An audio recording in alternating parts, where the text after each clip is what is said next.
Practical accounting, the better way to learn.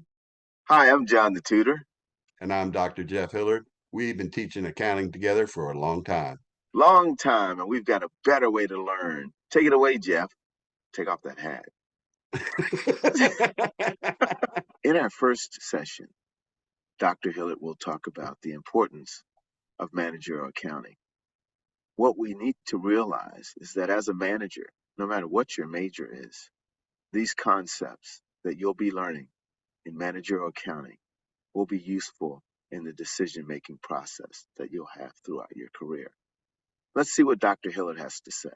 You can get these Excel files for free at practicalaccounting.com. Hello. This is the first in a series of short videos, an introduction to managerial accounting by Practical Accounting. We're doing an introduction to managerial accounting with an overview of terminology, decision-making and directing frameworks.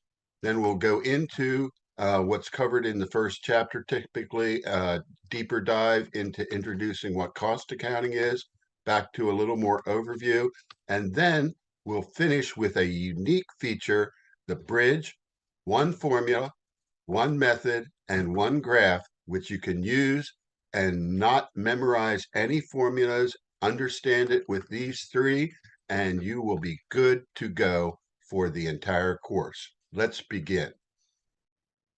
What is managerial accounting? By the way, all these terminologies are in blue and for the definitions. So what is managerial accounting? Also commonly known as Principles 2. It uses accounting information to make decisions, set goals, plans, and evaluate results within the organization. It's good for businesses, for-profit, not-for-profit, manufacturing, service, and merchandising businesses can be used for it. This is unlike financial accounting or Principles 1, where we were focusing on creating financial reports to be evaluated outside the organization primarily. So this is all about making decisions, making better decisions for the organizations. There are really four major topical groups. The first two are commonly known as directing. It's cost accounting, which are tools for understanding how much it costs to produce a product or service. Decision analysis, which covers cost, volume, profit applied, incremental analysis, and pricing, which will come a little bit later. Tools for improved decision making. The difference is this is a past orientation, this is a future orientation. Planning processes, which are forecasting, setting goals for the next year and evaluating large investments. These are critical chapters of budgeting and capital budgeting. And controlling, which is flexible budgeting, standard cost variance analysis. We'll be using the bridge on all of these three, all of these modules.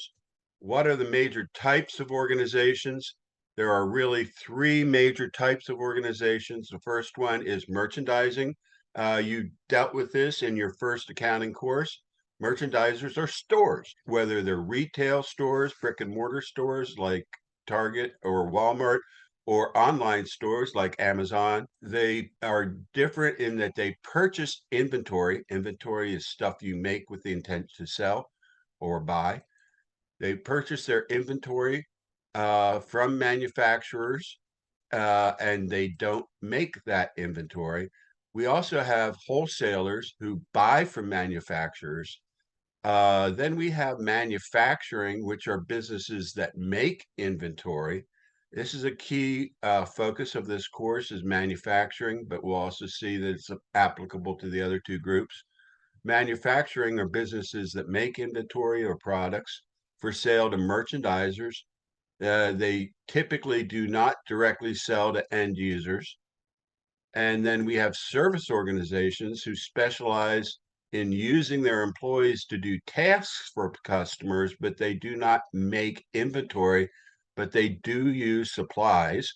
Uh, so we can and another note, cut. And another note, many businesses cross over. and perform related functions. For example, a car company obviously manufactures automobiles, but they can also sell them directly to end users, which would be a merchandising function. And they can also provide a service such as vehicles repair, or they could also have service financing to go along with the sales. In this, again, we're going to use the bridge, one formula, one method, and one graph for all these functions and chapters. This might be a good time to take a little break. We have lots more to do. Let's talk about the first one, which is decision making. The first two, actually. Management decision making. This is a framework that's unique to practical accounting. It's a very simple one. Management decisions and changes to the environment are what create actual results.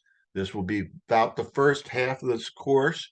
We'll be dealing with this. Actual results are improved revenue, reduced cost, which improves profitability, also reducing the amount of assets held, particularly inventory, will be a focus of this course. You can think of this as commonly known as directing. Think of a director for a movie. What's a director do? A director doesn't necessarily act, but the director is pointing out and moving other people around and to do different functions. So but it is a hands-on day-to-day activities of managers is to direct and make good decisions. And I don't care what your major is, if you're a business major or an engineering major, any kind of business major, et cetera, et cetera, we're going to give you tools to make better decisions in this course. So this again covers the cost accounting and decision analysis chapters, job order process, and activity-based costing. A primary tool, and the first tool that we're going to cover is called cost benefit analysis. And costs are expenses or increases in assets. Benefits are increases in revenue or decreases in assets, because we want to reduce the amount of assets that we use. The simple cost benefit analysis rule is if benefits exceed the costs, do it. So if you can make a profit doing an action and it increases profits either by increasing revenue or decreasing costs, then we are good to go. There's a lot of information in this session. Please feel free to go back and review any of the key terms that you've heard. And please sure to take plenty of notes. Join us for the next session for Intro to Cost Accounting. Stay on the bridge with us, Dr. Hillard and I, as we move to the next segment. You still don't need the stinking formulas. How about that? See ya. All this content and more at practicalaccounting.com. See you there.